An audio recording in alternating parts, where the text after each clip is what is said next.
안녕하세요. 국립암센터 김수현입니다. 올해 3월부터 다발성 경화증의 새로운 약제가 급여 사용이 가능하게 될 것으로 보입니다. 아직 공식 공시가 나오진 않았지만 곧 예정이라고 알고 있고요. 그래서 이런 약제가 어떠한 약제인지 소개를 드리고 어떠한 경우에 사용되는지 이런 것들을 한번 간략히 말씀드리려고 합니다. 예전 영상에서도 다발성 경화증의 질환 병태 생리는 한번 말씀드린 적이 있었을 텐데, 그래서 다시 한번 이제 약물 기전 때문에 한번 간략하게 설명을 드리면, 일단 크게 우리 말초에서 이제 이미 감작이 돼서 활성화된 중추신경계를 이제 수초들을 항원으로 인식해서 이제 그걸 공격하는 이런 자가면역 염증 세포들이 이제 말초 혈액에서 중추신경계로 이렇게 들어오는 이런 것들이 염증이고요. 그리고 그 외에도 이 중추신경계 내에 기존에 여기에 이제 원래부터 존재하고 있는 마이크로글리아, 그다음에 에스트로사이트라고 하는 그런 여러 가지 세포들이 이제 신경계 사이에서 여러 가지 밸런스 역할을 하고 있어요. 근데 이제 이런 밸런스 역할을 하는 세포들이 활성화되고 어떤 산화 물질도 유리하고 이러면서 신경계들의 어떤 퇴행성 손상이 생기는 이러한 변화를 저희가 이제 진행이다, 프로그레이션, 그다음에 신경퇴행, 그다음에 이렇게 얘기하고 이 마이크로글리아가 이렇게 계속 활성화되어 있는 거를 만성 활성화된 최근에 이제 영어로는 저희가 이제 smoldering MS라는 말을 굉장히 많이 씁니다. 그래서 그게 핫키예요. 근데 이 두 가지 병리가 같이 공존을 하는데 초반에는 염증이 조금 더 우세하는데 시간이 지나면 지날수록 염증보다는 이 자체 안에서 생기는 이런 퇴행성 변화들이 더 우세해지는 경향이 있어서 그러다 보니까 치료의 반응도 저희 대부분의 치료 약제들은 이런 말초에서 안으로 들어오는 염증을 막는 데 초점이 맞춰져 있거든요. 그러다 보니까 질환 초기에는 이런 약제들이 좀 비교적 효과적으로 많이 보이는데 시간이 경과해서 이제 2차 진행형으로 바뀌는 경우에는 기존에 있는 저희가 지금 국내에 사용하고 있는 약제들은 사실상 큰 효과를 보이지 못한 것들이 한계였습니다. 그래서 우리가 이러한 MS 다발성 경화증의 질환의 그런 치료 효과, 그다음에 진행 상태를 모니터링을 하는 거를 이제 저희가 임상적으로 환자가 재발을 한다거나 아니면 이제 MRI를 통해서 뭔가 임상적 재발이 없어도 이제 MRI 상으로 어떤 변화가 생기는 것들까지는 저희가 볼 수 있는데 그 이 밑에 수면 깊은 밑에 진행되고 있는 이런 아까 말씀드린 스몰더링 MS가 이제 스몰더링이 뭔가 왜 이렇게 군불, 그 화롯불에 불이 이렇게 잔잔히 남아있는 그런 불이거든요. 이제 그런 표현을 얘기하는데 이런 스몰더링 병리와 관련된 이런 것들은 사실상 아직도 현대의학에서도 실질적으로 모니터링을 할 수 있는 방법이 없습니다. 최근에 이제 저희가 혈액에서 이런 신경이 자꾸 손상이 되면 혈액내로 나오는 어떤 단백질이 있거든요. 그 뉴로필라멘트라고 하는데 그 단백질을 평가를 해서 MRI로도 못 잡는 거를 이제 그런 단백질 평가를 통해서 그 환자들의 그 질환 진행 정도를 예측하고 모니터할 수 있는 방법이 많이 연구가 되고 있는데 아직 국내에서는 실제 임상에서 사용은 아직까지는 좀 어려운 상황입니다. 그게 이제 국내에서 사용 가능하게 되면 굉장히 유용해질 것 같고요. 어찌됐든 그래서 저희가 현재 지금 임상에서 가장 뚜렷한 이제 치료 목표는 이제 NIDA라고 해요. No Evidence of Disease Activity라고 해서 질환 활성도에 근거가 없다. 그러니까 질환 활성에 근거가 없다. 재발이 없다. 장애도 진행이 없다. 그다음에 1년에 한 번씩 찍는 MRI 상으로도 새로운 병변이 없다. 여기서 조금 더 정밀하게 나가면 이제 신경들이 손상이 되면 뇌가 줄거든요. 그러니까 뇌 위축이 정상인하고 비슷한 정도까지로 굉장히 속도가 천천히 느려졌다. 이런 것들이 이제 이런 니다를 만족하느냐가 사실 굉장히 이제 결국 질환 진행을 막는데 얼마나 효과적이냐를 얘기하는 게 될 거고 실제 임상에서 가장 많은 뭐이 치료 목표가 니다3를 만족하느냐가 되겠습니다. 현재 지금 국내에서 사용 중인 다발성 경화증 질환 조절 치료제는 다음과 같습니다. 그래서 저희가 이제 크게 큰 분류로 중등도 치료 약물, 가장 일반적으로 1차 약으로 많이 사용되는 약자거든요. 베타페론, 아바넥스 이런 주사제, 자가로 맞는 주사제, 그 다음에 경구 약제로는 이제 텍피데라, 오바지오. 약제 효과는 거의 비슷하다고 보시면 됩니다. 이런 주사제가 더 과거에 나왔고 조금 더 장기적인 안전성이 확보는 되어 있긴 하지만 약물 치료 효과 면에서는 이 약 중등도 치료 효능 약물에서는 사실상 크게 차이는 없다 이렇게 봐야 되고요. 그다음에 이제 고효능 약물로는 이제 피타렉스, 티사브리, 마벤클라드, 램트라다가 있습니다. 각 약제의 자세한 설명은 제가 예전에 올려드렸던 영상을 참조하셔서 다시 한번 보시면 될 것 같고요. 전체적으로 이런 약제가 지금 4가지만 현재 가능한 상태였고, 알렘투주마비 최근에 이제 여러 가지 혈관 문제 이슈랑 그다음에 약을 사용하고 나면 자가면역 질환이 생기는 이제 다른 갑상선 질환이나 이런 다른 자가면역 질환 생기는 이슈 때문에 최근 좀 사용이 좀 드물어졌고, 요 3가지 피타렉스, 티사브리, 마벤클라드 3가지 약제가 이제 고효능 약물로 저희가 쓰고 있었습니다. 근데 이제 티사브리 같은 경우는 JCV 항체가 양성이면 2년 이상 쓰기는 어렵거든요. 저희가 이제 그런 진행성, 다초점성 내병증이 생길 위험이 높아지기 때문에 보통 JCV 항체가 양성이면 2년 정도만 쓰고, 클라드리빈 같은 경우도 약은 1년째 투여, 2년째 투여하고 나서 이제 3년째, 4년째 질환 활성도가 없으면 지켜보는데 질환 활성도가 나타나면 다시 다른 약제를 또 써야 되는 이런 문제가 좀 있는 약제이긴 합니다. 근데 이제 국내에 지금 이번에 최근에 이제 새로 오크레부스라는 약이 이제 들어오게 되었고, 요 약제는 이제 하이 고효능 약물로서 국내에서는 1차로 바로 진단 당시 급여는 인정은 안 되고요. 다른 1차 약물에 실패했을 경우에만 이제 급여 인정이 될 것 같습니다. 근데 사실 오크레부스는 이미 지금 마켓에 나온 지 10년 정도 되었고요. 그 다음에 마켓에 사용 중인지 지금 10년짜리 데이터들이 보고가 되었고, 마켓에서도 한 8, 9년 이상 데이터들이 지금 나오고 있고요. 오크레부스는 다른 이제 웨스턴에서는 이미 1차 약으로 많이 쓰이고 있습니다. 굉장히 효과나 안정성 면에서 다른 약제들에 비해서 굉장히 좋다라고 생각을 전문가들이 하고 있고요. 근데 이제 고가 약제다 보니까 국내에서는 일단 1차로는 좀 어렵고 2차로 승인을 받은 것 같습니다. 그리고 또 한 가지 굉장히 좀 고무적인 거는 사실상 지금 국내에 이런 재발 완화형 다발성 경화증에서 이렇게 질환이 진행돼서 한 10년 정도, 한 7, 8년 정도 치료를 불충분한 치료를 받게 되면 아까 앞에서 말씀드린 질환 병리로 인해서 이렇게 2차 진행형 다발성 경화증으로 전환하게 되는데 죄송합니다. 이런 경우에 사실상 국내에 약이 없었어요. 과거에 이제 이런 데이터를 가지고 인터페론과 미토산트론도 뭐 써본다 뭐 이런 얘기가 있었지만 인터페론은 사실 큰 효과가 없고요. 노바안트론, 미토산트론은 이제 심장 독성 위험도 있고 백혈병 위험도 있기 때문에 사실 요즘 거의 쓰진 않습니다. 그래서 거의 현실적으로는 없었는데 이제 오크레부스가 2차 진행형에서 사실상 처음으로 이제 국내에서 사용 가능하게 되었어요. 이 오크레리즈맙이 다른 나라에서는 지금 1차 진행형 다발성 경화증에서도 사용이 가능한 상태입니다. 그 임상을 해서 승인을 받았고요. 근데 국내에 이번에는 1차 진행형에서 받지는 못했고요.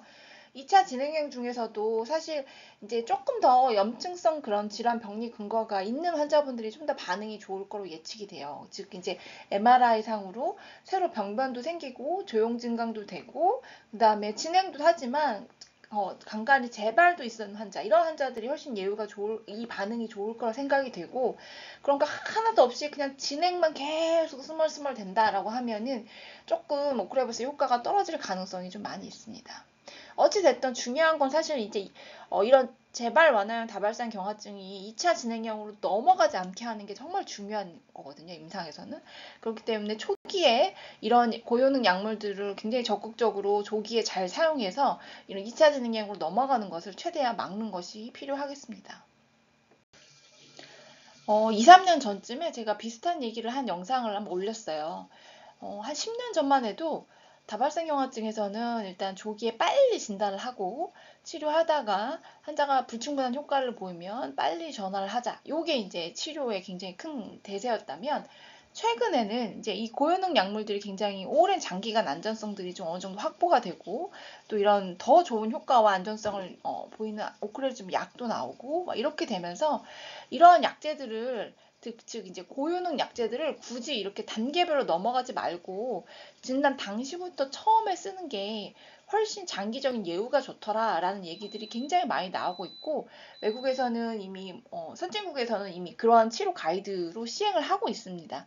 다만 이제 국내에서는 아까 말씀드린 것처럼 이게 의사가 뭐 마음대로 약을 쓸 수가 없어요. 결국 이제 심평원 가이드, 심평원에서 그 급여를 자기들이 결정한 대로 저희가 따를 수밖에 없는 그런 제약이 있기 때문에 일단은 1차 약물로 이런 고효능 약물을 쓸 수 있는 거는 현재 피타렉스랑 티사부리만 가능하고요. 나머지 고효능 약물들은 다 이렇게 전환하는 효과가 불충분할 때 전환하는 그런 약제입니다.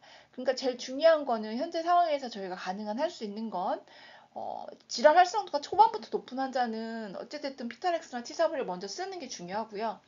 만약에 초반에는 그래도 좀 괜찮다 하는 경우에는 이제 중동도 약물 쓰면서 굉장히 클로즈, 그러니까 계속 자세히 모니터를 하는 거예요. MRI를 계속 열심히 보고 새로 생기지 않는지 환자 임상 양상 잘 봐가면서 환자가 어떤 다른 질환 활성도의 근거가 보이는 순간 바로 주저없이 고효능 약제로 넘어가는 것이 중요합니다. 거기서 다시 또 다른 중등도 약물, 예를 들어 뭐 베타페론 쓰다가 뭐 택피데어 쓰다가 이렇게 전환하는 거는 요즘에는 권고하지 않아요. 바로 핑골리모드나 피타렉스나 티사부리, 오크렐리즈맙 이런 쪽으로 넘어가는 방향을 고려해야 됩니다. 그래서 이제 이번 영상의 주인공이 오크렐리즈맙이 무슨 약이냐? 오크렐리즈맙은 여러분들 한번 들어보셨을 것 같은 리투क्시맙, 그러니까 B셀만 선택적으로 소실시키는 약제거든요. 그러니까 이런 제조합 항체들은 맙으로 끝나는 항체들은 어떤 특정 항원에만 결합을 해서 그 특정 세포만 공격을 하는 특징이 있는 이런 약제들입니다. 그래서 이 리투ක්시맙이 원래는 B셀 림프종하고 류마티스에서 승인이 됐는데 시신경 척수염에서도 굉장히 효과를 보여서 국내에서 지금 현재 많이 쓰이고 있고요. 그 다음에 이 리투시맙이 이 특허권이 만료되긴 했지만 그 전에 보였던 그 다발성 경화증에서도 임상에서도 굉장히 좋은 효과를 보였어요. 근데 이제 결국은 추가 임상 연구를 못하면서 승인이 못 됐죠. 그래서 이 리투시맙과 기전이 거의 똑같은 결합하는 부위가 똑같습니다. CD20. 그리고 좀 더 이런 FAB 표시한 항체의 일부를 더 원래는 이제 여기가 마우스였는데 여기를 더 휴머나이즈드 해가지고 그런 관련된 민감성 부분을 줄인 인퓨전 주입 관련 부작용을 줄인 이런 약제가 이제 오클렐리즈맙입니다. 그래서 오클렐리즈맙도 투여하면 말초에 있는 이런 비세포들이 이렇게 소실되는 이런 약제고, 그다음에 소실되었다가 다시 이제 골수에서부터 시작해서 새로운 비세포들이 이렇게 다시 올라오면 또 한번 반복적으로 투여하고 이렇게 리투시맙하고 굉장히 비슷한 그 투여로 가게 됩니다. 근데 뒤에서 약간 이게 분명히 차이는 있어요. 오클렐리즈맙은 분명히 다발성 경화증에서 임상을 해서 다발성 경화증의 환자들한테 맞는 그 임상 스케줄을 딱 정형화시킨 부분이 있기 때문에 어쨌든 그 부분은 뒤에서 다시 한번 설명드리겠습니다. 이 슬라이드는 2017년에 발표된 이제 이 오클렐리즈맙 대 인터페론 베타의 이제 비교하는 3상 임상 연구 오페라 1, 2라고 했거든요. 이 두 가지의 그 임상 결과인데요. 그냥 간략하게만 설명드리면 인터페론에 대비해서 확실히 오클렐리즈맙이 재발률을 46%, 오페라 1이나 2 굉장히 디자인 유사하거든요. 둘 다 마찬가지로 46, 47%로 재발률을 감소시켰고 그 다음에 장애 진행도 치료 2년째 이렇게 보면 인터페론 베타 1A를 썼던 군에 비해서 오클렐리즈맙이 장애 진행 위험도 낮췄다. 그러니까 확실히 우월한 치료 효과를 보였고 유의할 만한 다른 큰 부작용은 보이지 않았습니다. 그래서 이 연구를 통해서 이제 다발성 경화증에서 FDA 승인을 받게 되었습니다. 그래서 이제 제가 아까 이제 우리가 이제 각 질환 치료제의 결국은 이제 치료 목표가 장애 진행을 막는 거고 계속 매년 체크하는 게 이제 니다3를 만족을 하고 있느냐, 니다3를 만족 못한다. 라고 하면 약을 이제 전환을 해야 되는 거죠. 다른 질환 활성도를 보인다는 거니까. 근데 그런 니다3를 약제별로 이렇게 보면 이제 임상 연구는 아무래도 환자를 굉장히 타이트하게 모니터하고 MRI도 자주 찍기 때문에 훨씬 자주 찍으면 분명히 더 뭐가 더 걸릴 확률이 많잖아요. 그래서 이제 임상 연구에서는 실제 사용보다는 이제 니다3 유지 비율이 좀 낮은 경향이 있는데 어찌됐든 오클레리즈맙과 나탈리즈맙이 굉장히 좋은 효과를 보이고 있고 뭐 클라드리빈도 46%, 33%였고 다른 이제 중등도 약제 약물들은 아무래도 상대적으로 이런 니다3를 2년간 유지하는 확률이 굉장히 낮죠. 실제 이제 사용해서 보면은 이제 이건 리얼월드에서 이제 임상의들이 약을 쓰면서 1년에 한 번씩 MRI 찍고 수적 관찰을 했을 때는 경향성은 마찬가지입니다. 오클라리지맙, 나탈리지맙이 제일 좋고 그 다음 클라드리빈, 핑골리모드, 그 다음에 나머지 약제 순서입니다. 그래서 어쨌든 치료 효과 면에서는 확실히 이제 이런 약제들이 훨씬 더 우월한 효과를 보이고 있습니다. 오크레부스는 정맥 주사제예요. 그래서 투여 스케줄을 보면은 이제 한 바이알이 300ml짜리거든요. 이제 요거를 한 번 맞고 2주 뒤에 한 번 다시 맞고 그 다음부터는 24주 간격입니다. 그래서 24주 간격으로 맞고 이게 정해져 있어요. 근데 이제 이 24주 간격에 대해서 이제 최근에 이제 좀 질환이 안정되면 이 간격을 연장해도 되지 않아? 라는 이제 이슈들이 제기가 되고 있고 이제 그 부분들에 대해서는 앞으로 아마 또 다른 프로토콜이 나올지 모르겠으나 현재는 일단 이게 고정입니다. 그래서 일단 24주 간격으로 맞는 거고요. 맙테라 같은 경우는 환자들마다 투여 용량도 다르고 그다음에 투여 간격도 사실 뭐 프로토콜이 딱 정형화되어 있지 않았기 때문에 좀 논란이 있을 수가 있는데 요코레부스는 이건 투여 용량과 투여 간격이 임상을 통해서 딱 정해져 있고요. 지금 국내에서 책정된 가격이 한 바이알에 530만 원 정도라고 하고요.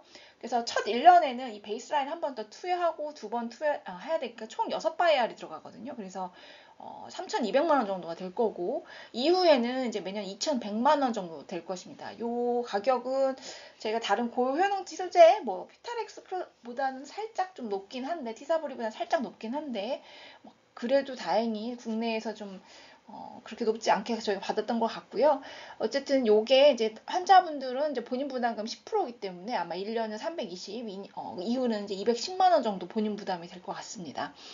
정맥 주사는 이제 이 인퓨전 리액션이 생겨요. 환자분들이 한 30에서 40% 보통 첫 번째 투여할 때 좀 가장 많이 발생한다고 되어 있고요. 이거는 맙테라도 마찬가지입니다. 근데 맙테라가 보다 이런 부작용을 조금 줄였다고는 하지만 좀 생길 수 있기 때문에 투여 전에 항히스타민이라든지 스테로이드 같은 걸 좀 써서 이런 투여 부작용을 줄이고 만약에 약 투여 중에 이제 부작용 생기면 약 잠시 중단했다가 다시 천천히 시작하고 이런 것들 때문에 투여 시간은 한 4시간에서 6시간 정도 걸릴 것 같고요.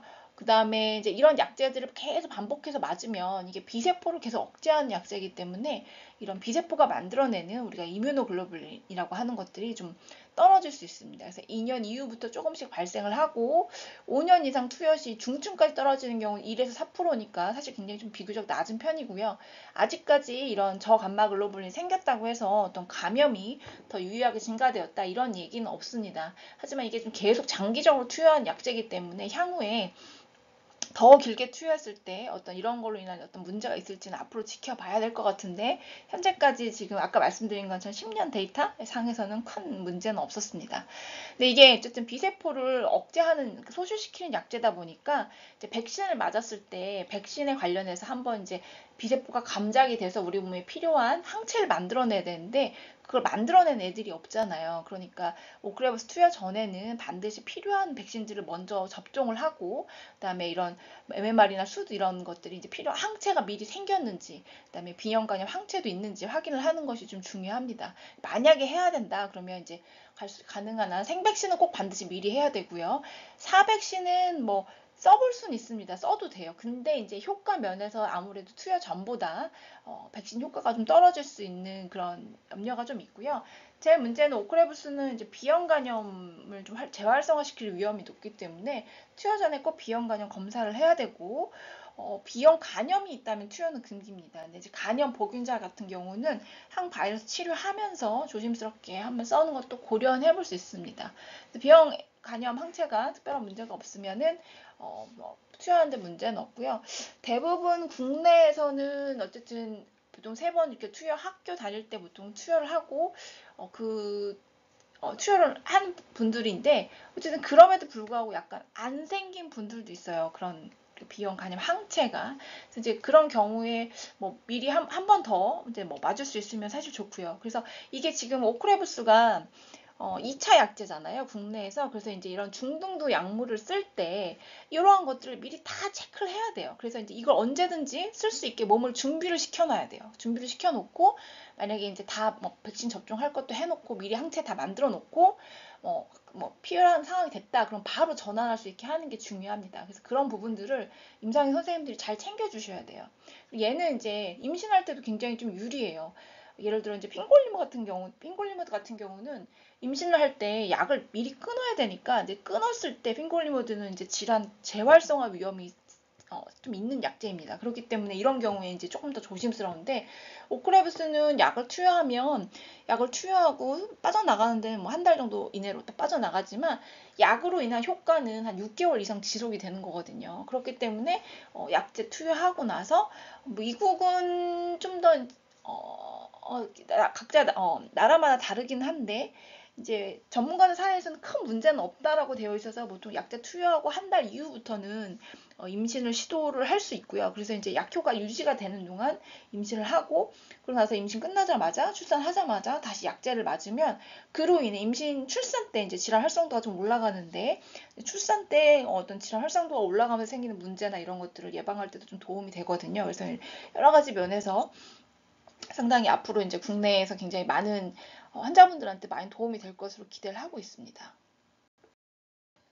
아까 말씀드린 것처럼 급여 기준이 아직 공시는 안 됐어요. 그래서 3월 1일 날 공시가 날 거다. 저는 이렇게 들어서 알고 있고, 아까 말씀드린 것처럼 1차 치료제 실패 또는 불내성일 때 환자고 2차 진행형 다발성 경화증 환자도 투여 대상이 됩니다.